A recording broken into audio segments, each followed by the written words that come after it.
Jake was new at McDonald's, hired to cover the graveyard shift.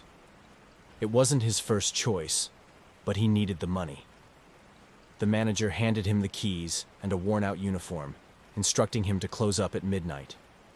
Jake took the keys with a sigh, the manager's parting words echoing in his mind. "Don't forget to lock up tight. Weird things happen at night." His shift started uneventfully enough. The usual crowd trickled in and out, leaving behind crumpled wrappers and half-empty cups. By 11:45 p.m., the restaurant was empty. Jake started cleaning up, his mind wandering. He dismissed the manager's warning as a lame attempt to scare the new guy. As the clock struck midnight, Jake felt a chill in the air. He heard a faint, distant sound, a child's laughter. He paused, mop in hand, listening intently. The laughter echoed again, louder this time, coming from the play area. The restaurant was supposed to be empty. He hesitated, but then decided to check it out. The play area was dimly lit, the colorful tubes and slides casting eerie shadows. He walked slowly, calling out, "Hello? Is anyone there?" No response. Just as he was about to turn back, he saw a small figure dart past the ball pit. Jake's heart raced. "Hey! You can't be in here!" he shouted, his voice trembling. He followed the figure climbing into the tubes. The confined space felt suffocating, and he could barely see. Crawling through the maze of plastic, he heard the laughter again, now right behind him. He spun around, but no one was there.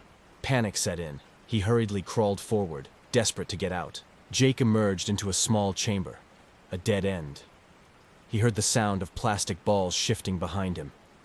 He turned slowly and saw a child, no older than 7, standing in the ball pit. The child's eyes were hollow, dark voids that seemed to swallow the light. Jake's breath caught in his throat. The child spoke, its voice a haunting whisper.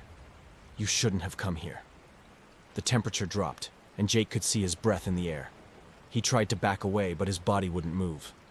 The child stepped closer, its eyes locking onto Jake's. "Stay and play with me," it said, a twisted smile spreading across its face. Jake's mind screamed to run, but his legs were frozen. The child's cold hand reached out, touching his arm. An icy pain shot through his body, and everything went black. When Jake woke up, he was lying on the cold tile floor of the restaurant. The play area was dark and silent. He staggered to his feet, looking around in a daze. The clock read 3:00 a.m. Had he been unconscious for 3 hours? His arm still tingled where the child had touched him. He rushed to the door, eager to leave. As he fumbled with the keys, he glanced back at the play area. For a split second, he saw the child standing there, watching him. Jake locked the door and ran to his car, his heart pounding. The next day, he quit his job, unwilling to return to the night shift. As he handed in his uniform, the manager gave him a knowing look. "You saw them, didn't you?" the manager asked quietly. Jake nodded, too shaken to speak. The manager sighed.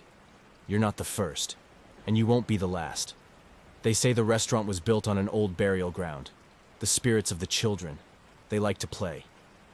Jake left without another word, vowing never to set foot in that McDonald's again.